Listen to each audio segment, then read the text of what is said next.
하늘에 계신 저희들의 아버지, 오늘 저희 성도들 하나님 앞에 나와 예배 드릴 때 성령의 감동으로 예배 드릴 수 있도록 도와주시옵소서. 저희 마음에서 주께서 베푸신 자비와 은혜의 강물이 흘러나가서 오늘 이 예배가 하나님께 살아있는 제사 될 수 있도록 도와주시옵소서. 예수님의 이름으로 간절히 기도드립니다. 아멘.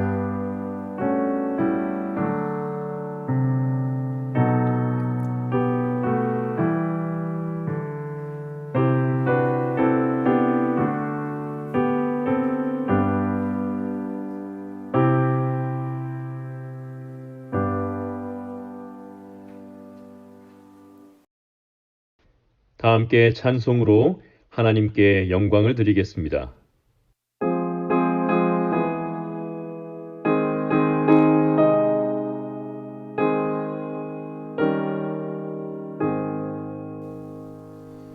예수는 나의 힘이요 내 생명 되시니 구주 예수 떠나가면 죄 중에 빠지니 눈물이 앞을 가리고 내 맘에 근심 쌓일 때 위로하리 누구시뇨 주 예수. 예수는 나의 힘이요 내 친구 되시니 그의 은혜 간구하면 풍성히 받겠네. 햇빛과 비를 주시니 추수할 곡식 많도다.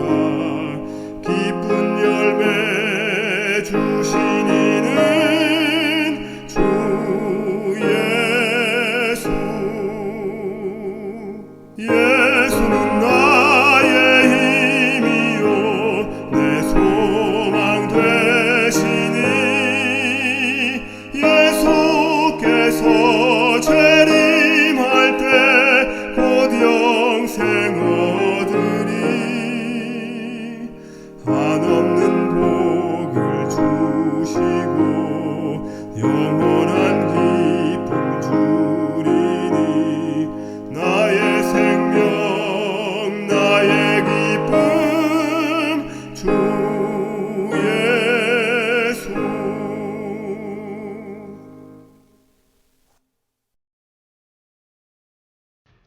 모두 무릎 꿇고 기도드리겠습니다. 하늘에 계신 하나님 아버지, 우주의 창조주이신 여호와 하나님께 나와 예배드리게 하시니 감사합니다. 어둠 속을 헤매던 저희들을 진리의 빛으로 인도하셔서 하늘 소망을 가지고 살아가게 하심을 감사합니다. 하지만 주님, 지난 한 주를 돌아보면 저희 힘으로 살려고 하다가 넘어질 때도 있었습니다. 때로는 사탄이 우리의 생각과 감정을 자극하고 유혹할 때 하나님께 바로 달려가 기도하지 못했습니다. 우리의 모본이 되시는 예수님을 따라 유혹과 시험을 물리치고 매일 승리하기를 원하오니 주여 도와주시옵소서. 주님 뵐 때까지 성령을 붙잡고 당당한 천국 시민으로 살아가기를 원하오니 주여 인도하여 주시옵소서. 저희들 말이나 행동으로 하나님의 영광을 가리울까 두렵사오니 주여 성령 충만하게 하옵소서.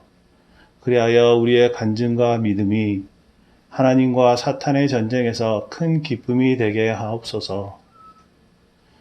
이제 목사님께서 권면해 주실 때 하늘에서 내려오는 생명의 말씀으로 우리의 부족함을 알게 하셔서 회개할 마음 충만하게 하옵소서. 성령께서 우리의 고집과 이기심을 꺾고 순종으로 인도할 수 있도록 역사하여 주시옵소서. 이 모든 말씀 예수님의 이름으로 간절히 기도드립니다. 아멘.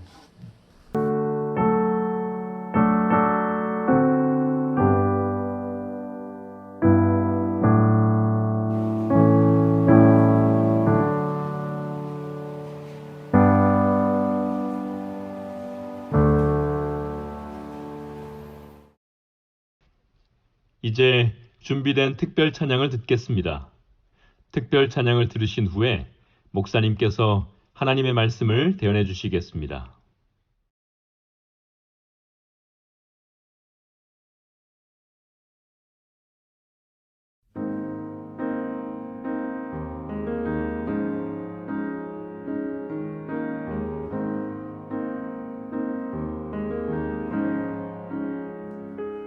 어둠 속에 매이던 내 영혼 갈 길 몰라 방황할 때에 주의 십자가 영광의 그 빛이 나를 향해 비추어 주셨네. 주홍빛보다 더 붉은 빛을 그리스도의 피로 씻기어 완전한 사랑 주님의 은혜로 새 생명 주게 얻었네. 은혜 아니면 나서지 못하네. 십자가의 그 사랑 능력 아니면 나서지 못하네. 은혜 아니면 나서지 못하네. 놀라운 사랑 은혜 아니면 나서지 못하네.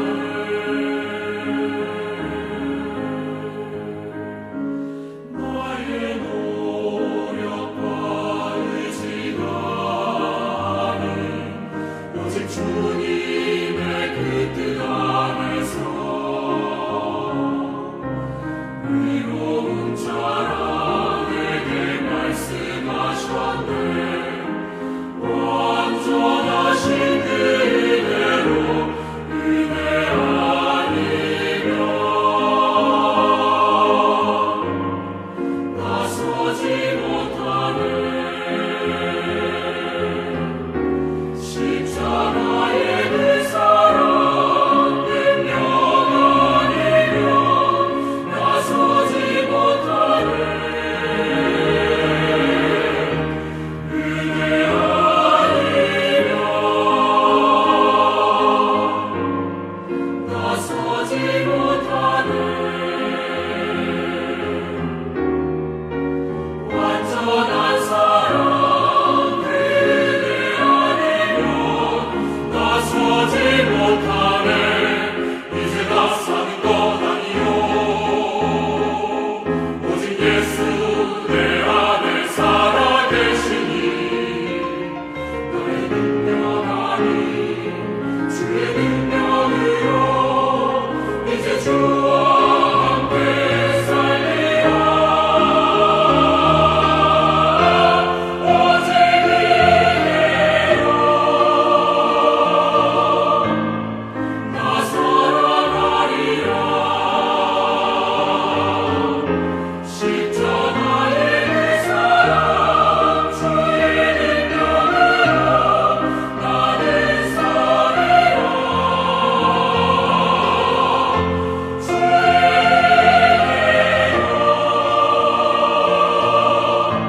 성도 여러분 안녕하십니까? 오늘날 기독교에 두 그리스도가 존재합니다. 한쪽에는 우리와 같은 그리스도가 계시고 우리의 형제 되신 그리스도가 계십니다. 그러나 다른 쪽에는 우리와 다른 그리스도가 있는 것입니다. 우리의 모본이 될 수 없는 그리스도가 있는 것입니다. 그래서 수많은 사람들이 이 두 그리스도 사이에서 내가 어떤 그리스도를 믿고 섬겨야 할지 혼돈하고 있는 것입니다. 그래서 이번에 우리는 성육신에 대한 말씀을 살펴보려고 합니다.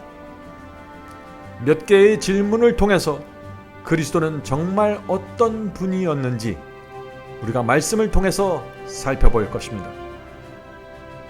첫 번째 질문은 이것입니다. 그리스도께서는 이 땅에 왜 인간으로 오셨을까요? 라는 질문입니다. 이 질문을 우리가 살펴볼 것입니다. 두 번째 질문은 그리스도께서는 왜 아기로 태어나셨을까요? 하는 질문입니다. 십자가에 달려서 인류의 죄값을 지불하는 것이 목적이라면 다 큰 성인으로 오셔서 십자가에 달려 피 흘리고 죽으시면 됩니다. 그런데 예수께서는 아기로 탄생하셨습니다. 왜 아기로 태어나서 33년 반 동안 고난을 받고 사탄의 치열한 공격을 받으면서 사셨을까요? 이 질문은 중요하죠. 자, 세 번째 질문은 이것입니다. 예수께서는 정말 우리와 같은 인간이셨습니까? 혹시 예수께서는 반은 인간이셨고 반은 하나님이 아니셨을까요? 하는 질문입니다. 자, 네 번째 질문은 그리스도께서는 추위와 배고픔과 외로움만 느끼는 인간이셨을까요? 죄와 유혹과 상관없는 그 추위와 배고픔, 외로움 같은 이런 감정과 느낌만을 느끼는 인간이셨을까요? 아니면 우리처럼 죄와 유혹을 느끼시고 승리하기 위해서 기도하고 성령의 간구를, 성령의 은혜를 날마다 간구해야만 하는 연약한 인간이셨습니까? 하는 질문입니다. 이 질문은 중요하죠? 다섯 번째입니다. 다섯 번째 질문은 그리스도께서는 우리가 따라갈 수 있는 모본이십니까? 따라가야 할 모본이 되십니까? 아니면 그분께서 우리의 모본이 될 수 없습니까? 우리는 주께서 가신 길을 갈 수 없는 것입니까? 하는 질문입니다. 사랑하는 형제 자매 여러분, 성육신 진리는 중요합니다. 우리가 어떤 예수를 믿는가를 결정하는 중요한 진리가 이것입니다. 성령께서 이번 기회에 저와 여러분에게 사람의 아들 인자가 누구인지 보여주시길 간절히 바랍니다.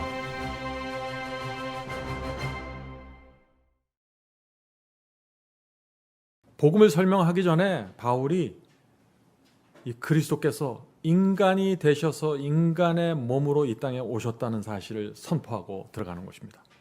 바울은 왜 이 성육신에 대한 가르침을 먼저 말하고 시작했을까요? 어떤 이유와 목적이 있을까요? 오늘 이런 질문에 대한 대답을 좀 살펴보려고 하는 것입니다. 로마서 1장 1절 예수 그리스도의 종 바울은 사도로 부르심을 받아 하나님의 복음을 위하여 택정함을 입었으니. 자, 그래서 바울이 1절에서 나는 예수 그리스도께서 부르신 종이다 라는 것을 발표했습니다. 또 하나님의 복음을 위해서 선택받았다고 또 말씀했죠. 그리고 나서 2절과 3절을 얘기하는데 바울이 여기서 무엇을 말할까요? 제가 말씀드렸죠. 바울은 로마서를 쓰는데 철저하게 의도와 목적을 갖고 쓰고 있다고요. 이 2절과 3절도 철저하게 계산된 절이라는 것을 제가 말씀드리고 싶은 것입니다. 두 가지를 말합니다. 2절과 3절에서 두 가지를 말하는데 첫째는 그리스도께서 취하신 몸, 그리스도의 육신은 다윗의 혈통이었다는 것입니다. 둘째는 그리스도께서 성령으로 무덤에서 부활하셨다는 것입니다. 이 두 번째는 우리가 충분히 이해할 수 있는 것입니다. 이 바울이 전한 복음은 부활의 복음이었기 때문에 그리스도께서 무덤에서 부활하셨다는 것을 신약 성경 여기저기서 강조하고 있으니까 우리가 이것은 충분히 이해할 수 있는데 이 첫 번째 그리스도께서 취하신 육신은 다윗의 혈통이었다 하는 이 말씀은 그렇게 우리가 쉽게 이해하기 어려운 말씀이죠. 왜 바울은 로마서에서 복음을 설명하기 전에 그 2절, 3절에서 성육신에 대해서 말할까요? 왜냐하면 복음을 세우기 전에 먼저 이 성육신에 대한 진리를 세우기 원했던 것입니다. 자, 그 말씀을 이제 읽어보도록 하겠습니다. 2절입니다. 로마서 1장 2절. 이 복음은, 자, 하나님께서 주신 복음을 말하는 것이죠. 이 복음은 하나님이 선지자들로 말미암아 그의 아들에게 관하여 성경에 미리 약속하신 것이라.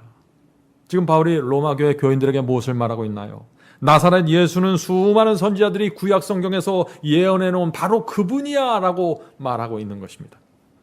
나사렛 예수는 성경이 약속하고 있는 하나님의 아들이라는 것을 먼저 분명하게 말하고 시작하는 것이죠. 자, 3절 보겠습니다. 로마서 1장 3절. 이 아들로 말하면 육신으로는 다윗의 혈통으로 나셨고, 그렇죠? 다윗의 혈통으로 나셨고, 성결의 영으로는, 성령으로는 죽은 자 가운데서 부활하여 능력으로 하나님의 아들로 인정되셨으니 곧 우리 주 예수 그리스도시니라.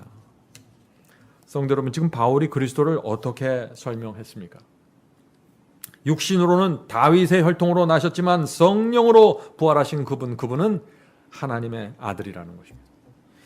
다시 말해서 그리스도는 하나님의 아들이고 무덤에서 부활했지만, 성령의 능력으로 부활했지만 그분은 다윗의 혈통으로 오셨다.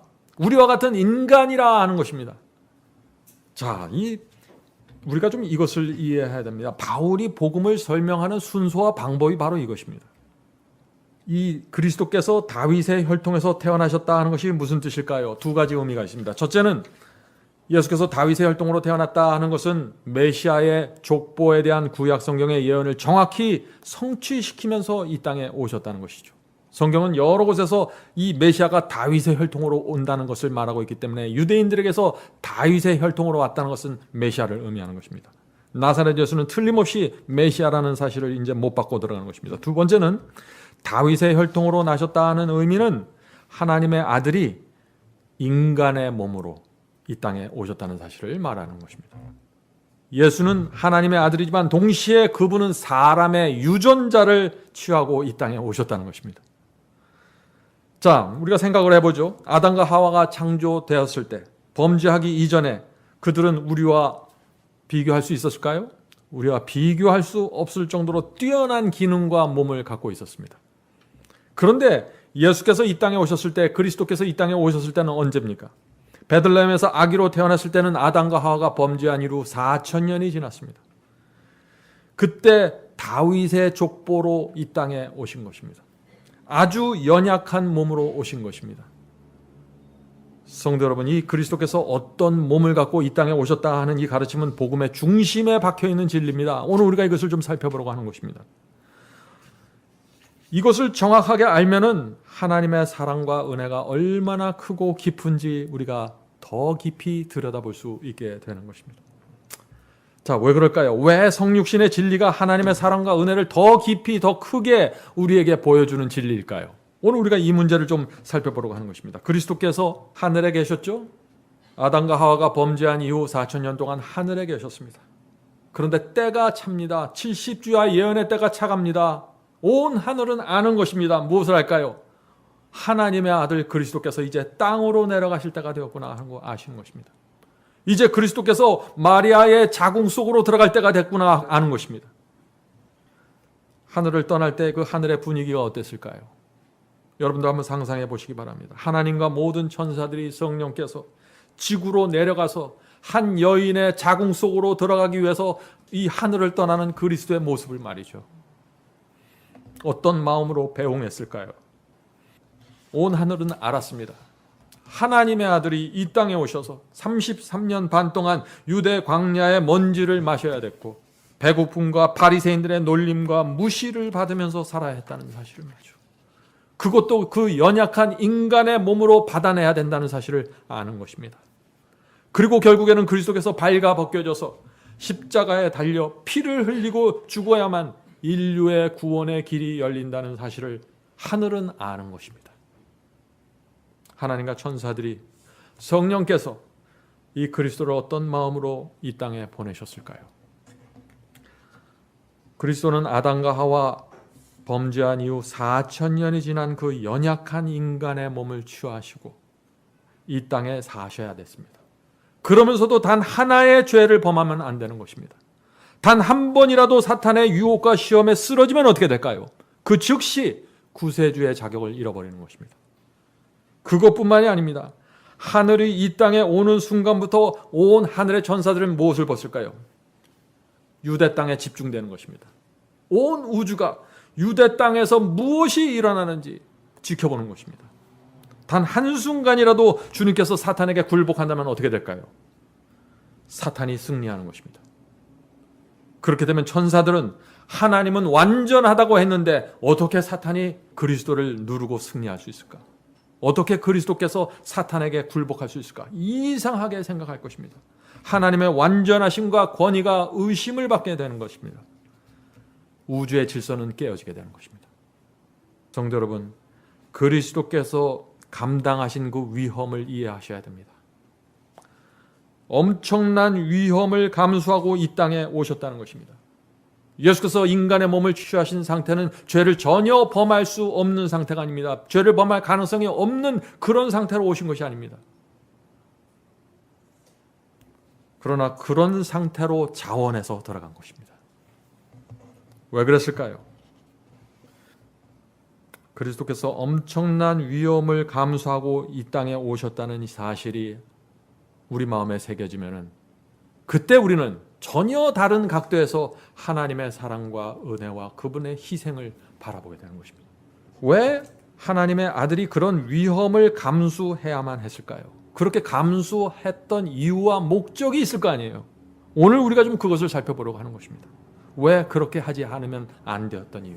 히브리서는 그리스도의 성육신을 이렇게 설명합니다. 이 성경절이 성육신을, 그리스도의 성육신을 설명하는 가장 정확한 성경절 중에 하나입니다. 여러분들 이 성경절 좀 마음에 외워두시길 제가 부탁드립니다. 히브리서 4장 15절입니다. 히브리서 4장 15절. 우리에게 있는 대제사장은 그리스도를 말하는 거죠. 우리에게 있는 대제사장은 우리의 연약함을 체휼하지 아니하는 자가 아니요 모든 일에 우리와 한결같이 시험을 받은 자로되 죄는 없으시니라. 한 문장으로 그리스도의 성육신을 이렇게 단순하고 명백하게 말씀할 수 있을까요? 그리스도는 우리의 연약함을 정확하게 체험하셨다고 했습니다. 모든 일에 우리와 똑같이 시험을 받았다고 했습니다. 그러면서도 단 하나의 죄도 범하지 않음으로써 구세주의 권위를 확보하신 것입니다. 만일 예수께서 죄를 범하면 어떻게 될까요? 우리는 이 우주 속에서 또 다른 대속주를 찾을 수 없는 것입니다. 그것으로 끝나는 것입니다. 왜냐하면 천사와 같은 피조물들은 인류의 죄에 대한 대속제물이 될 수 없습니다. 오직 창조주의 죽음만이, 창조주의 희생만이 죄의 삭슨 사망이라는 하늘의 법, 율법의 요구를 만족시킬 수 있기 때문이죠. 성도 여러분 한번 생각해 보세요. 사탄과 악령들은 어땠을까요? 이제 때가 차 가는데 그리스도께서 하늘을 떠나서 이 땅에 그 구약 성경의 예언대로 이 땅에 오실 것을 알고 준비하고 있었을까요? 당연히 그랬겠죠. 하나님의 아들이 연약한 인간의 몸으로 오실 것을 알았을까요? 당연히 알았을 것입니다.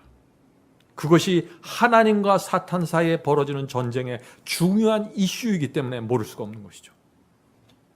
이 하나님의 아들이 아기가 돼서 마리아의 몸에서 나온다는 것은 사탄에게는 최고의 기회가 되는 것입니다. 그렇지 않겠습니까? 예수께서 이 땅에 계시는 그 33년 반 동안 총공격을 할 수 있는 시간과 기회가 사탄에게 주어지는 것입니다. 이런 엄청난 위험을 갖고 예수께서 이 땅에 오셔야 됐던 이유가 도대체 무엇일까요?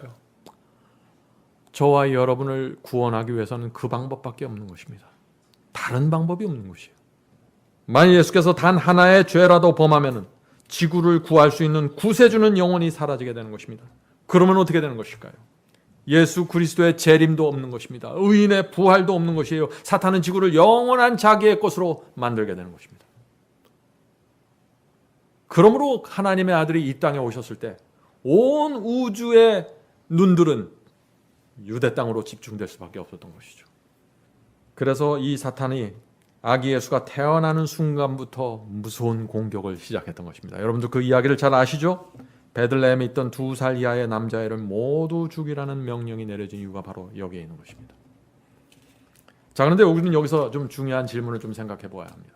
바울은 로마서 복음을 시작하는 1장 처음부터 왜 그리스도께서 다윗의 혈통으로 오셨다는 점을 강조하는가, 지목했는가 하는 것을 좀 생각해 보는 거죠. 그리스도께서 우리와 같은 육신으로 오셨다는 사실을 말하고 싶었던 것이죠. 자, 성경이 그리스도의 성육신에 대해서 무엇이라고 얘기하고 있는지 우리가 좀 살펴볼 필요가 있는 것입니다. 그래서 히브리서 2장 14절 그리고 16절부터 18절을 킹 제임스 성경으로 좀 읽어보도록 하겠습니다. 14절입니다. 자녀들이 피와 살을 나누는 것 같이 그 역시 그리스도 역시 같은 모양으로 동일한 것을 함께 나누는 자가 되심은. 자, 이 말씀이 무슨 뜻인가요? 자녀들이 부모의 살과 피를 나누어 받는 것처럼 그리스도도 우리와 같은 피와 살을 나누어 받았다는 이 말씀. 자, 이 말씀이 무슨 뜻입니까? 그 뒤에 계속해서 이어집니다. 진실로 그분께서는 자기 위에 천사의 본성을 취하지 아니하시고, 예수께서는 이 땅에 천사의 본성을 갖고 오지 않았던 것이죠. 천사들의 본성을 취하지 아니하시고 자기 위에 아브라함의 씨를 취하셨도다. 자, 예수께서 아브라함의 씨를 취하셨다 했는데 이 말씀이 무슨 뜻입니까? 아브라함의 혈통, 아브라함의 유전자를 취하셨다는 것이죠. 요새 말로 말하면. 로마서에서는 다윗의 혈통을 취했다고 했는데 지금 히브리서에는 아브라함의 씨를 받았다고 지금 말하고 있는 것입니다. 다 동일한 의미죠. 성도 여러분, 왜 성경은 예수께서 그리스도께서 우리와 같은 인간의 혈통으로 오셨다는 사실을 왜 이렇게 강조할까요? 그 이유와 목적이 중요하다는 것입니다. 자, 17절 보겠습니다. 17절. 그러므로 저가 범사에, 자, 범사는 뭔가요? In everything입니다. 모든 일에 형제들과 같이 되심이 마땅하도다. 하나님의 아들이 이 땅에 오셨는데 형제들과 모든 일에 같이 되었다고. 그런 인간으로 오셨다는 것입니다. 다시 말해서 우리와 같은 육신을 취하셨다는 것이죠. 왜 우리와 같은 육신을 취하셨을까요? 이제 질문에 대한 대답을 이제 제가 드리겠습니다. 우리의 모본이 되기 위해서 그렇게 하셨던 것입니다. 저와 여러분에게 이렇게 죄를 이기고 이렇게 유혹이 오면 이렇게 대항하는 거야 라는 걸 보여주기 위해서 예수께서 우리의 모본으로 우리의 육신을 갖고 오셨다 하는 것입니다. 얼마나 감사합니까? 그래서 여러분이 시험과 유혹을 받을 때마다 그리스도를 생각할 수 있는 것입니다. 그리스도께서 내 입장이었다면 어떻게 하셨을까? 그렇게 생각할 수 있다는 것입니다. 다시 말해서 예수께서 죄와 유혹에 싸우는 데 있어서 우리보다 유리한 입장에서 싸우지 않았다는 것입니다. 성도 여러분, 예수께서 우리와 같은 몸, 우리와 같은 입장에서 죄와 싸우셨다는 것이 왜 중요할까요? 만일 예수께서 우리와 다른 몸을 갖고 있고 우리보다 유리한 입장에서 죄와 싸우셨다면 어떻게 될까요? 우리는 더 이상 예수님을 바라볼 필요가 없는 것이죠. 모본으로서 말이죠. 예수께서 우리의 모본이 아니라면 우리는 그분의 발자취를 따라가려고 할 필요도 없는 것입니다. 죄와 유혹을 대항하기 위해서 투쟁할 필요도 없는 것입니다. 누구든지 나를 따르려거든 자기를 부인하고 십자가를 매라는 이 주님의 말씀도 전혀 의미가 없고 가치가 없는 말씀으로 전락이 되어버리는 것이죠. 문제가 이제 무엇인지 보이십니까? 성경 전체가 흔들리게 되는 것입니다. 17절 보겠습니다. 17절. 왜냐하면 이는 하나님의 일에 자비하고 충성된 대제사장이 돼요. 예수께서 왜 모든 일에 형제들과 같이 되셔서 인간이 되셨냐 하면은 그 이유가 뭐예요? 모든 일에 자비롭고 충성된 대제사장이 되기 위해서. 첫 번째는 뭐예요? 모본이 되기 위해서 그러셨는데, 두 번째는 뭐예요? 대제사장이 되기 위해서 인간이 되셨다 하는 것입니다. 충성된 대제사장이 되어 백성의 죄를 구속하려 하십니다. 충성스러운 대제사장 말이죠. 그냥 대제사장이 아니라 충성스러운 대제사장. 자, 충성스럽다는 것이 뭔가요? 흔들리지 않는다는 것입니다. 예수께서 우리의 시험과 고통을 우리 입장에서 당해보았기 때문에 사탄이 죄를 용서받은 죄를 고백하는 의인들을 사람들을 그렇게 고소하고 공격해도 예수께서는 충성스럽게 우리를 위해서 변호해 주신다는 것입니다. 성도 여러분, 이게 얼마나 큰 복음입니까? 예수께서 충성스러운 대제사장이 되기 위해서 우리와 같은 육신으로 오셨다 하는 이 성육신의 진리는 굉장히 중요한 것이죠. 예수께서 우리와 같이 오셔야만 하늘에서 대제사장으로 봉사하시는 사역이 아주 분명해지는 것입니다. 자, 하늘 대제사장의 사역이 무엇일까요? 우리가 죄를 고백하는 기도를 드리죠. 우리의 기도가 하늘로 올라갑니다. 하늘 성소에서 대제사장으로 사역하시는 그리스도께 전해집니다. 죄를 중보하고 시험받는 자를 도와주는 그리스도께 전달됩니다. 충성스러운 대제사장이 우리의 기도를 받으시고 하늘 아버지 앞에 나가 당신의 피를 보이면서 주여, 제가 이 땅에서 당했던 그 고통 그대로 지금 이 영혼이 당하고 있습니다. 주여, 이 죄인이 죄를 고백하고 죄 사함을 원하오니 받아주시옵소서. 그 변호사의 호소가 하늘 재판장의 마음을 흔들 수 있을까요? 흔들 수 있는 것입니다.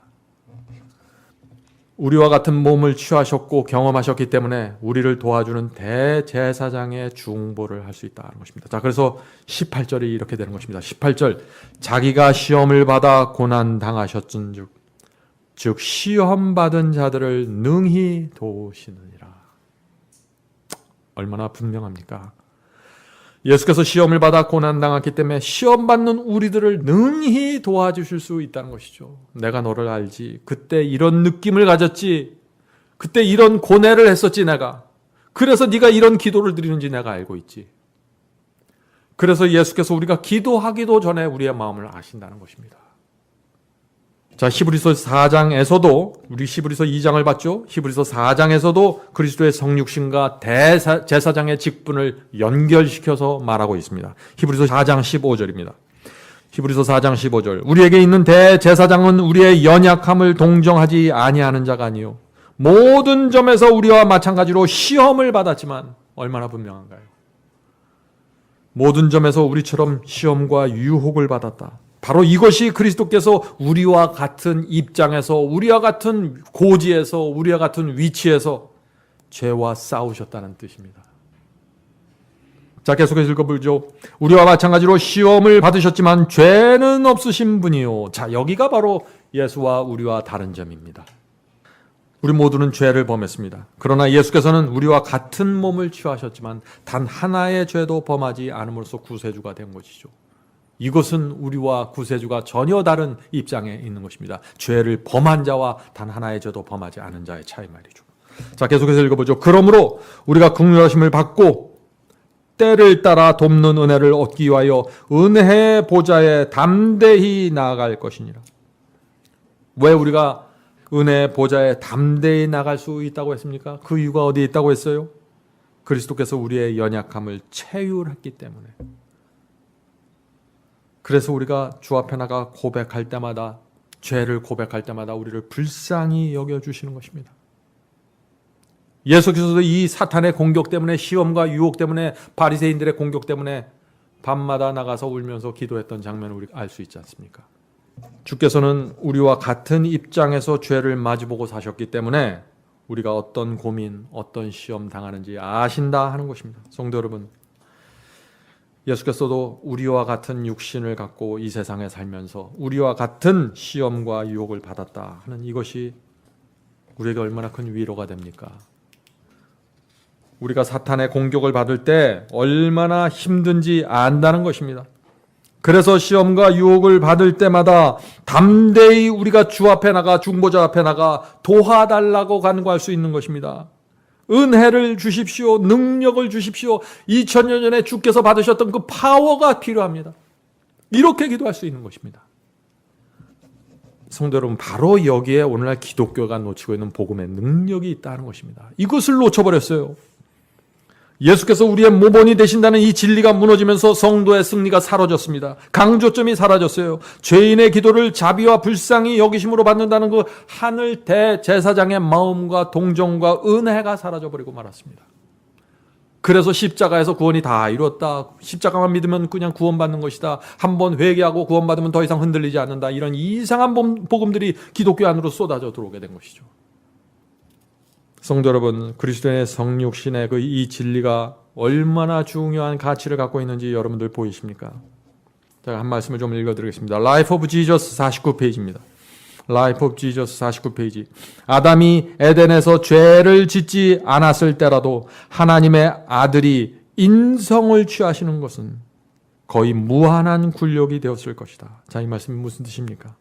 예수께서 아담이 범죄하기 이전에, 그러니까 하나님께서 창조하셨을 그런 순결한 인성과 죄의 영향이 전혀 없는 몸을 취하셨다고 할지라도 하나님의 아들이 인간으로 나타나는 것은, 인간으로 태어난다는 것은 무한한 굴욕이 되었을 것이다 하는 얘기죠. 그런데 계속해서 읽어보죠. 그런데 예수께서는 인류가 4,000년간 죄로 말미암아 연약하여진 때에 인성을 취하셨다. 사람의 몸을 취하셨다는 것입니다. 예수께서는 아담의 모든 자녀들과 같이 유전 법칙이 끼쳐온 결과를 받으셨다. 그래서 제가 다윗의 유전자를 받으셨다는 표현을 쓰는 것입니다. 모든 자녀들과 같이 유전 법칙이 끼쳐온 결과를 받으셨다. 이러한 결과가 어떠하였는지는 예수의 육신의 조상들의 역사 가운데 드러나 있다. 그는 이러한 유전을 지니고 우리의 슬픔과 시험을 당하시고 우리에게 죄 없는 생애의 모범을 보여주시기 위하여 오셨다. 얼마나 분명한 말씀입니까? 오늘날 기독교에 이 가르침이 사라졌다는 것이에요. 그래서 교회가 부패하고 무너지게 된 것입니다. 성육신의 진리의 초점이 어디에 맞춰 있습니까? 오늘날 기독교에서 많이들 성육신에 대해서 말하죠. 그러나 성육신의 가르침이 중요한 이유와 그 초점이 지금 성경이 무엇을 말하고 있나요? 우리의 모본이라는 데 맞춰져 있는 것입니다. 오늘날 기독교에서 그리스도께서 우리의 분명한 모본이 되신다는 것을 제시하지 못하고 있는 것입니다. 강조하지 않는 것입니다. 그래서 예수는 저 하늘 멀리 있는 분이고 나는 이 땅에서 고생하면서 죄를 범하면서 죄를 물 마시듯이 마시면서 살아갈 수밖에 없는 그런 복음이 오늘날 기독교회를 점령하고 있다는 것입니다. 오늘날 기독교 전체가 이렇게 믿고 있죠. 그리스도는 우리와 다르므로 그분은 승리할 수 있었지만 우리는 승리할 수 없다. 여러분도 이런 이야기 많이 들어보셨을 것입니다. 그래서 오늘날 기독교가 또 이렇게 얘기하는 것입니다. 인간은 하나님의 말씀에 순종할 수 없고 죄를 이길 수 없기 때문에 믿음으로만, 은혜로만 구원받을 수밖에 없는 것이다.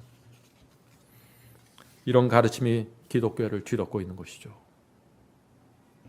결국 사탄은 교회 안에서 성공한 것입니다. 주께서 걸어가신 그 좁은 길을 걸어가라는 그리스도의 복음을 사라지게 만드는 데 성공했기 때문이죠. 예수께서 우리의 모본이 되지 못한다 그러면 주께서 가신 길 우리 갈 수 없어요. 나를 따라오라고 말씀하실 수도 없는 것입니다. 성도 여러분, 이 성육신의 진리가 중요한 또 하나의 이유가 있습니다. 자, 그것이 무엇일까요? 그것은 이 성육신에 대한 가르침은 마귀의 입을 완전히 막아버릴 수 있는 진리입니다. 무엇이요? 이 성육신의 진리는 마귀의 입을 완전히 막아버릴 수 있는 진리입니다. 자, 히브리서 2장 14절 보겠습니다. 히브리서 2장 14절입니다. 자녀들은 혈육에 함께 속하였음에 그리스도도 또한 한 모양으로 혈육에 함께 속하심은, 자, 무슨 말인가요? 그리스도께서 우리와 같은 혈육을 가진 이유가 무엇인가 하는 얘기죠. 혈육에 함께 속하심은 사망으로 말미암아 사망의 세력을 잡은 자 곧 마귀를 없이 하시며, 이 말씀이 무슨 뜻입니까? 예수께서 우리와 같은 육신으로 오신 이유가 뭐예요? 마귀를 없이 하기 위해서, 마귀를 멸망시키기 위해서 오셨다는 것입니다. 이 말씀이 무슨 뜻일까요? 성육신이 왜 마귀를 없앨 수 있을까요? 마귀는 처음부터 피조물은 하나님의 말씀과 법을 지킬 수 없다고 주장했습니다. 그래서 자기도 하나님의 말씀 있는 그대로 따라갈 수 없다고 주장하는 것입니다.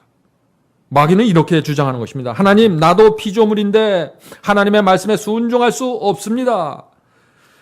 그래서 아담과 하와도 피조물이기 때문에 순종하지 못했던 것입니다. 그리고 아담과 하와의 수많은 자손들이 하나님의 말씀과 계명에 순종하지 못한 것입니다. 지금 사탄이 뭘 얘기하는 것이에요? 이런 죄의 역사는 내 책임이 아니라 하나님의 책임이라고 지금 얘기하고 있는 거예요. 계속 읽어보죠. 그러므로 문제는 율법을 만드신 하나님께 있는 것이지 나와 사람들에게 있는 것이 아닙니다. 하나님께서 법을 잘못 만드신 것이 이 모든 문제의 원인입니다. 이것이 사탄의 고소였습니다. 이 주장을 막으려면 어떻게 해야 돼요? 그래서 오늘 바울이 복음을 시작하면서 그리스도께서 다윗의 혈통으로 오셨다고 먼저 선포하는 것입니다. 사탄의 이런 주장과 기만을 드러내기 위해서 예수께서 우리와 같은 육신을 취하시고 이 땅에 오심으로써 온 우주를 향해서 이 육신을 가진 인간들도 죄를 이길 수 있다는 증거를 제시해내야 되는 것이죠. 피조물이 하나님의 말씀과 계명에 순종할 수 있다는 사실을 예수께서 당신의 몸으로 증명해 보이셔야 되는 것입니다. 그러므로 그 몸은 어떤 몸이어야 돼요? 여러분과 저의 몸이어야 돼요. 다른 몸이면 안 돼요. 아무 의미가 없는 것입니다. 그래서 이 성육신을 통해서 마귀의 그 거짓말하는 입을 막으실 수 있다는 것입니다. 성도 여러분, 그러므로 누구든지 인간 피조물은 죄를 이길 수 없다 하는 이런 의심이 들 때마다 그분의 생애와 그리스도의 생애와 승리를 우리가 바라봐야 하는 것입니다. 혹시 여러분이 죄를 범했습니까? 즉시 나가서 우리의 연약함을 동정하시는 구세주, 대속주, 중보자, 대제사장 앞에 죄를 고하십시오. 우리의 고통과 연약함을 아시는 그분이 우리를 불쌍히 여기시고 죄를 받아주실 것입니다. 그러나 여러분이 유혹과 시험 앞에 서 있을 때, 마음이 흔들릴 때 나와 같은 입장에서 사셨던 그리스도를 바라보아야 한다는 것입니다. 그것이 바울이 전하는 지금 복음의 핵심이에요.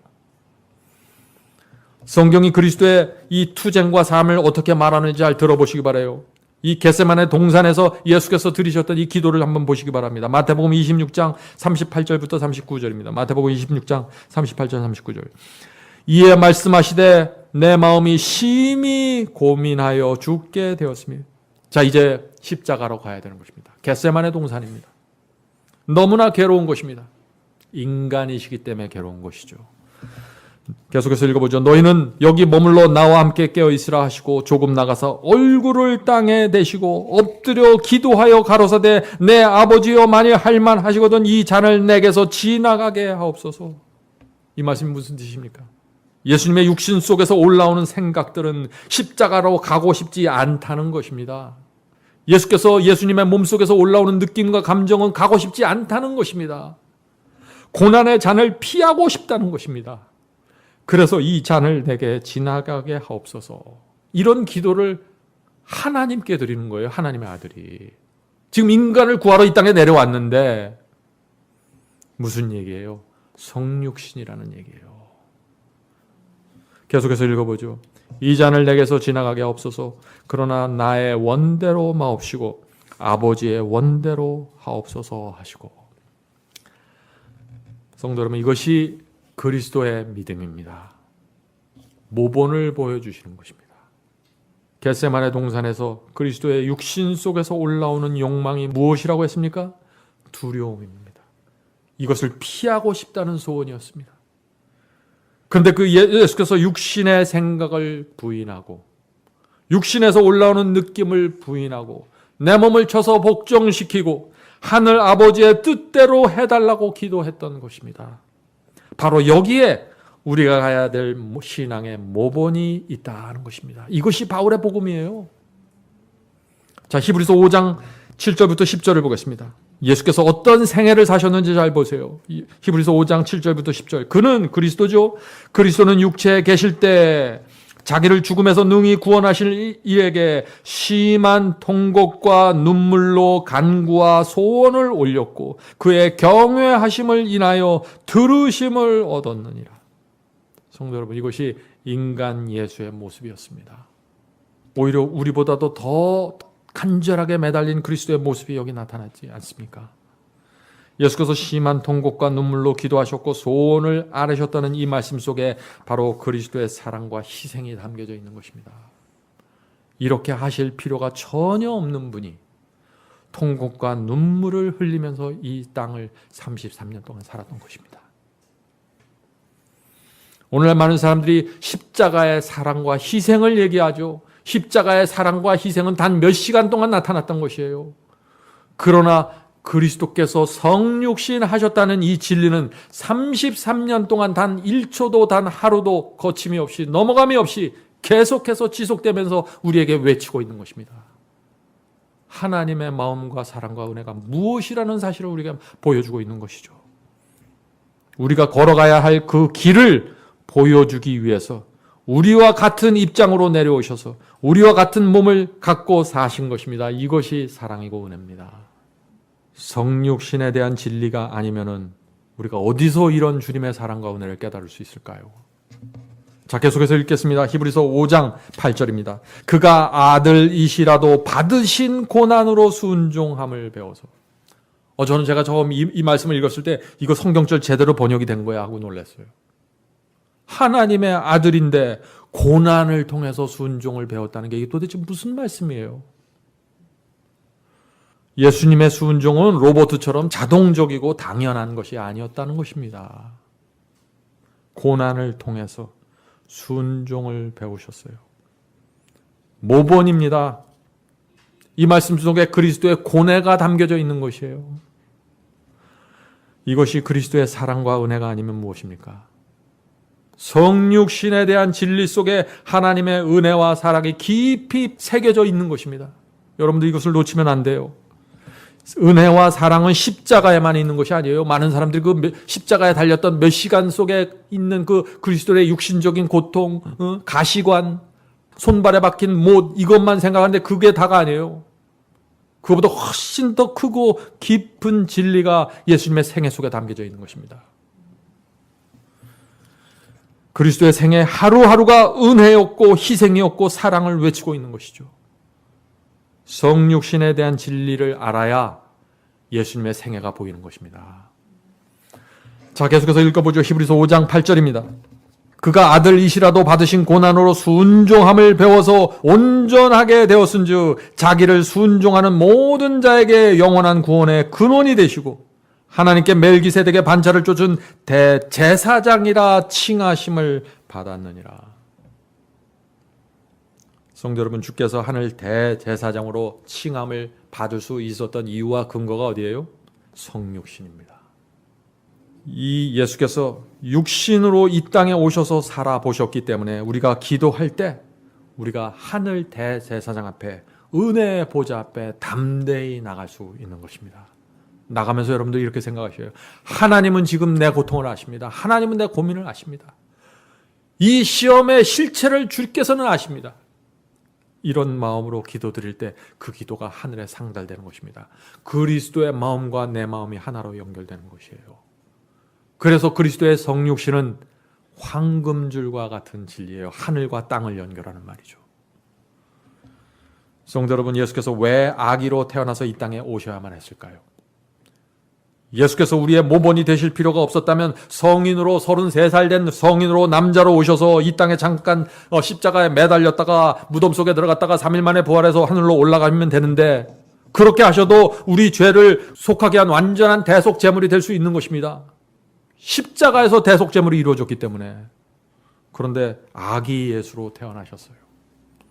33년 반 동안 인간으로 사셨습니다.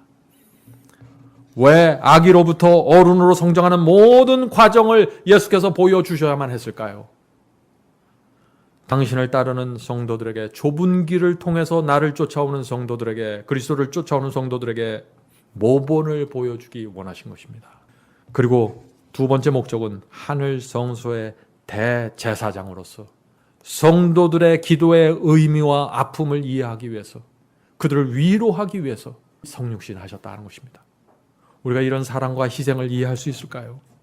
만일 우리가 이것을 이해할 수 있고 조금이라도 느낄 수 있다면 우리는 전혀 다른 그리스도인으로 살아가게 될 것이다 하는 것입니다. 피조물은 순종할 수 없다는 이 사탄의 주장을 무너뜨리기 위해서 인간이 되셨다는 것입니다. 33년 동안 사셨던 것입니다. 로마서 1장에서 바울은 그리스도께서 다윗의 혈통으로 오셨다고 했죠. 근데 갈라디아에서는 그 표현을 조금 더 구체적으로 합니다. 자, 갈라디아 4장 4절부터 5절입니다. 갈라디아 4장 4절 5절입니다. 때가 참에, 자, 이게 어떤 때가 찼다는 것이죠? 메시아가 예언의 때에 맞추어서 이 땅에 오셨다는 그 때가 찼다는 것입니다. 예언의 때가 찼다는 것이죠. 때가 참에 하나님이 그 아들을 보내사 여자에게, 마리아에게 나게 하시고, 율법 아래 나게 하신 것은 율법 아래 있는 자들을 속량하시고 우리로 이 아들의 명분을 얻게 하려 하심이니라. 얼마나 분명합니까? 바울은 예수께서 율법 아래 태어나신 이유가 무엇이라고 했나요? 율법 아래 태어난 저와 여러분같이 소망 없이 태어나는 수많은 사람들을 돕고 구원하기 위해서 스스로 율법 아래로 들어오셔서 율법 아래로 태어나셔서 마리아의 몸을 통해서 오셨다는 것입니다. 얼마나 분명한가요? 성도 여러분, 하나님의 사랑과 은혜가 보이십니까?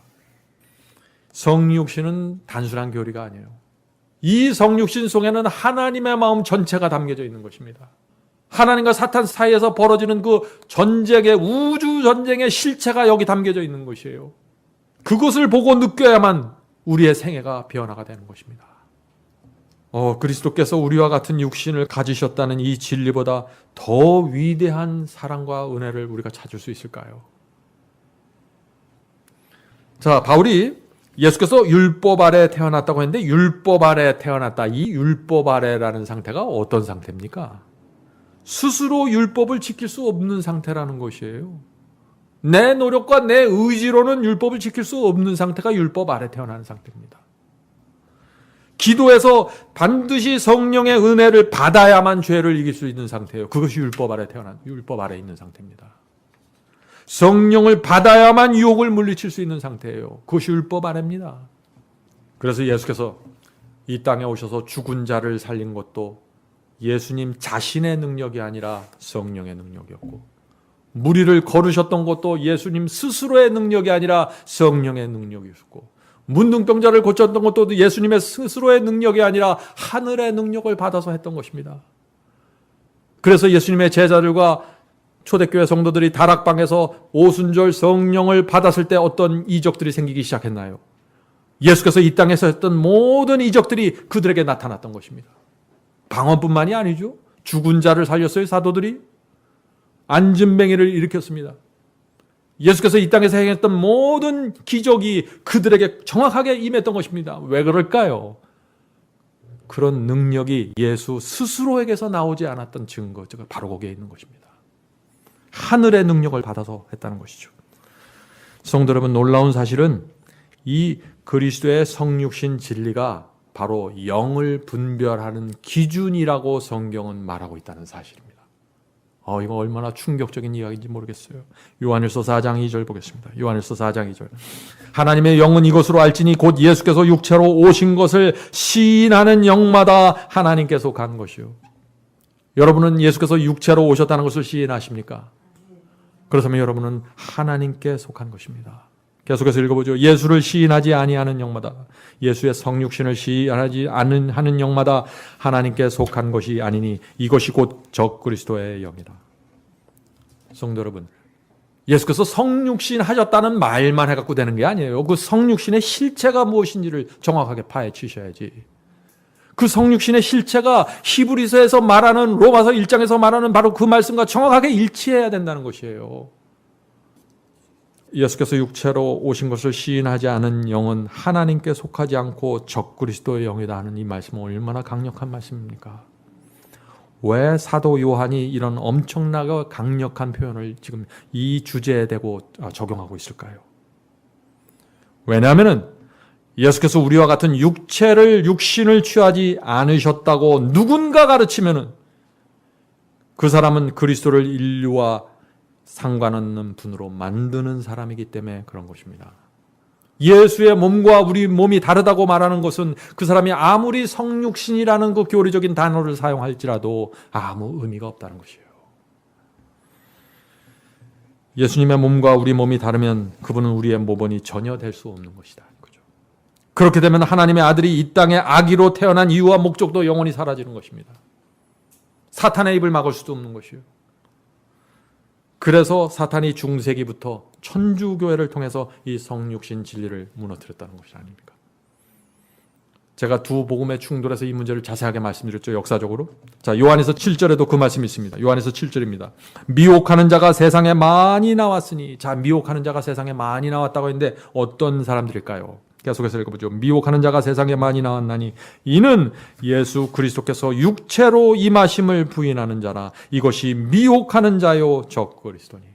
자, 이것보다 어떻게 분명하게 말할 수 있어요?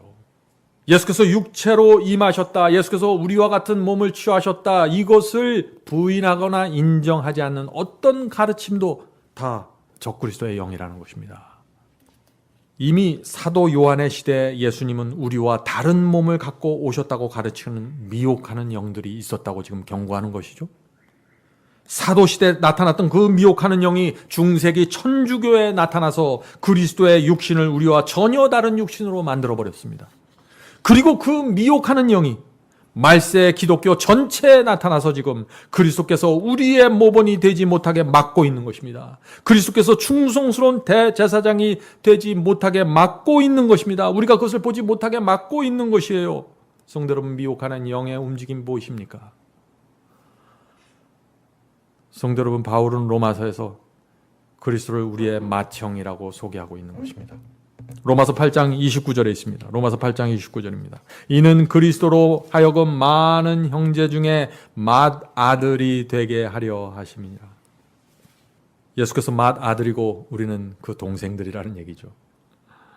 그리스도는 하나님으로서 죄를 이긴 것이 아니라 우리의 맏형으로 죄를 이겼다는 것입니다.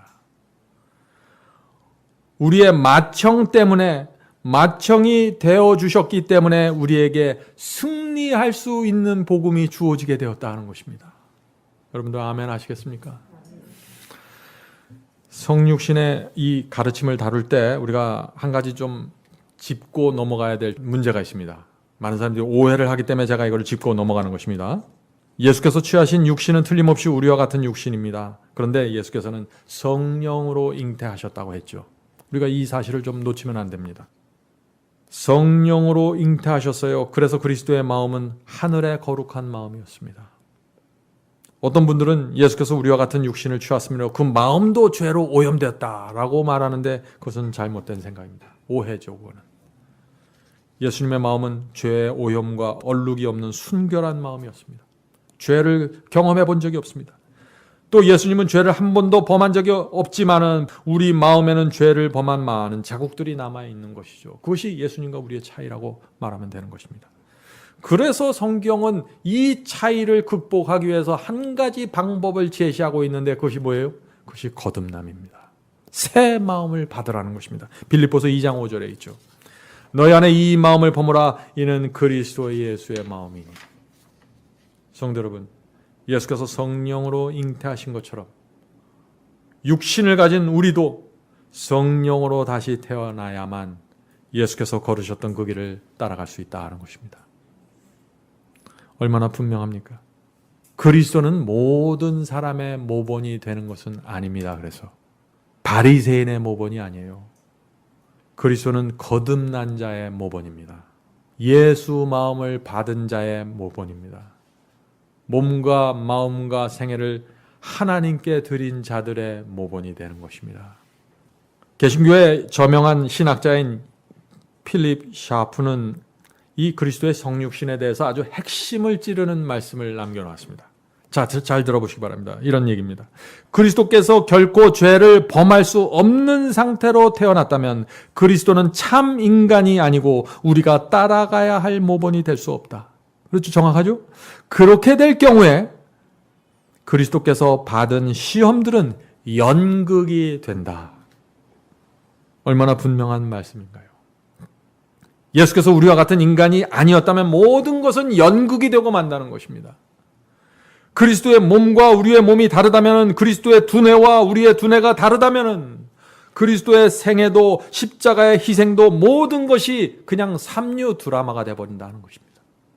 얼마나 통찰력 있는 말씀인지 모르겠습니다. 자, 끝으로 제가 한 말씀을 읽고 마치도록 하겠습니다. Our High Calling 48페이지에 있는 말씀입니다. Our High Calling 48페이지. 그리스도께서 이기고 순종하신 것은 인간으로서 이기고 순종하신 것이다. 여러분들 제가 말씀을 읽을 때 잘 명상해 보시기 바랍니다.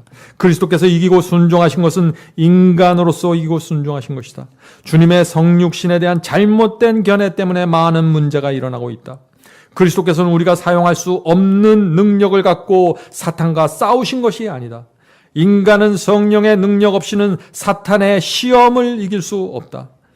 예수 그리스도도 우리와 같은 입장이셨다. 그리스도는 거룩한 능력을 붙잡을 수 있었다. 그리스도께서는 열등한 하나님으로 이 땅에 오신 것이 아니라 사람이 되셔서 하나님의 거룩한 말씀에 순종하기 위해 오셨다. 이렇게 되어야만 그리스도께서 우리의 모본이 되실 수 있다. 그리스도는 인간이 위기의 상황에서 믿음을 통해서 무엇을 할 수 있는지 보여주기 위해서 이 세상에 오셨다.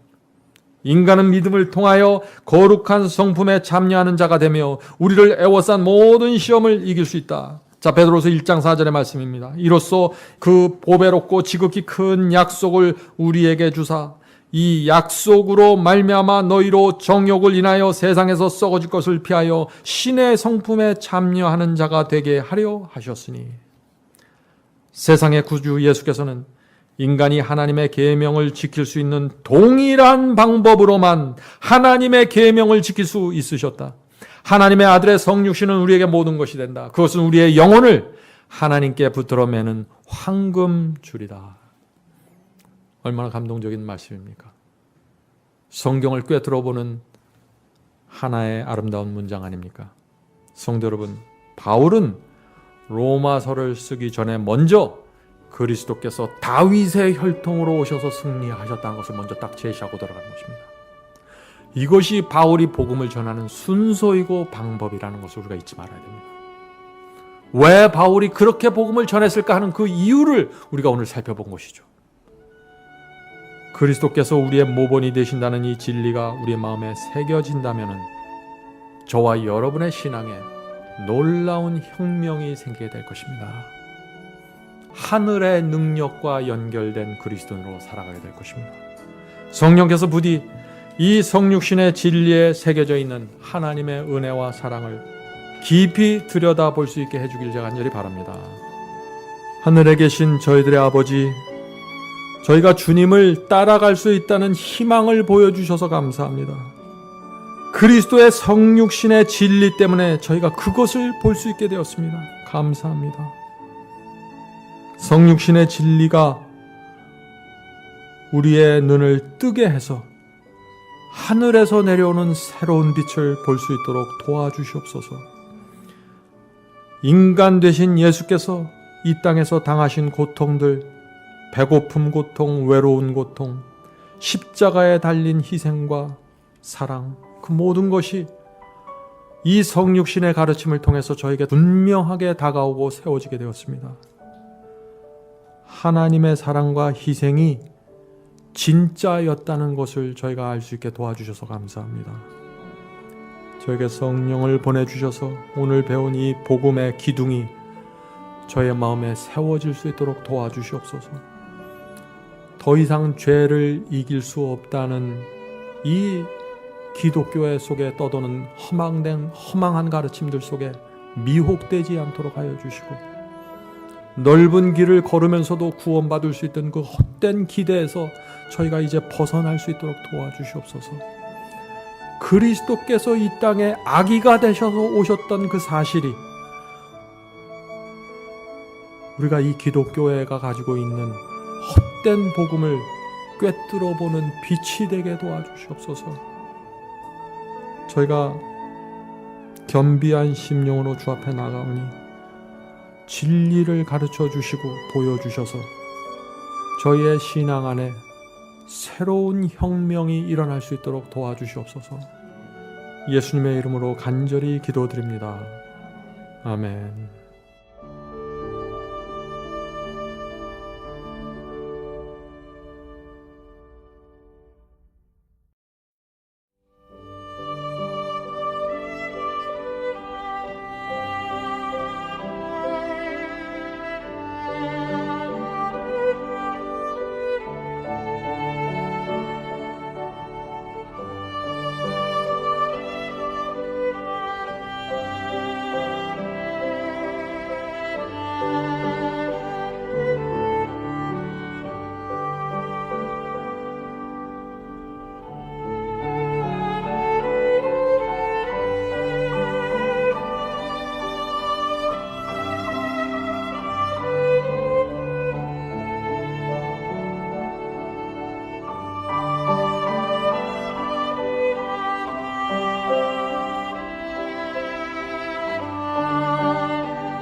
성도 여러분 모두를 바이블 칼리지에 초청합니다. 여러분의 핸드폰에 마지막 사명 앱을 다운 받으시면 누구나 바이블 칼리지를 들으실 수 있습니다.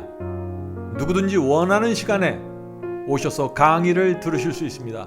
물론 무료로 들으실 수 있습니다. 다양한 주제의 강의가 이루어집니다. 기독교 역사와 수많은 교파들이 나누어진 이유와 배경에 대해서 말씀드립니다. 또 천주교와 개신교의 차이점을 살펴봅니다. 로마서, 갈라디아서, 예정론, 7년 환란과 이스라엘 제3성전, 성령을 받는 방법, 참된 방언이란 무엇인가, 참된 거듭남과 중생의 경험, 이런 주제들로 기독교인들이 꼭 알아야 할 문제들을 다루게 됩니다. 성경절 하나하나 찾으면서 설명해 드리기 때문에 새로 신앙을 시작한 분들도 누구나 쉽게 분명하게 이해할 수 있습니다. 제가 최선을 다해 설명해 드립니다. 이번 기회에 여러분의 신앙을 말씀의 반석 위에 세우게 되길 제가 간절히 바랍니다. 그럼 바이블 칼리지에서 여러분을 찾아뵙겠습니다. 감사합니다. 성도 여러분, 마지막 사명에서는 아침 예배 채널을 별도로 운영하고 있습니다. 아침 예배 채널에서는 매일 새벽 6시에 예배가 올려지고 특별히 아침 9시에 생방송 예배가 진행됩니다. 원하시는 분들은 아침 예배 채널을 별도로 구독 신청하시고 저희와 함께 생방송으로 예배 드릴 수 있습니다. 아침마다 하나님의 말씀으로 저희가 주 앞에 나와 예배 드리는 신앙으로 함께 나가게 되길 간절히 바랍니다. 감사합니다.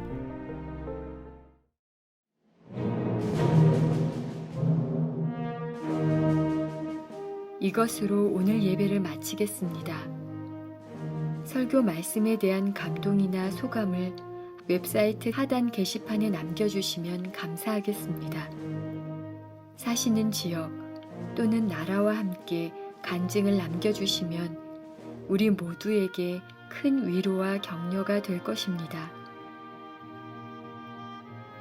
마지막 사명 사역을 위해 헌금하시기 원하시는 분들은 웹사이트 상단 헌금함에 드려주시기 바랍니다. 성도 여러분의 헌금은 복음을 전파하는 일에 소중히 사용됩니다. 그럼 다음 주 이 시간에 다시 뵙겠습니다. 마지막 사명 인터넷 교회 교우 여러분, 하나님의 은혜와 평강이 함께 하시길 간절히 바랍니다.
주시고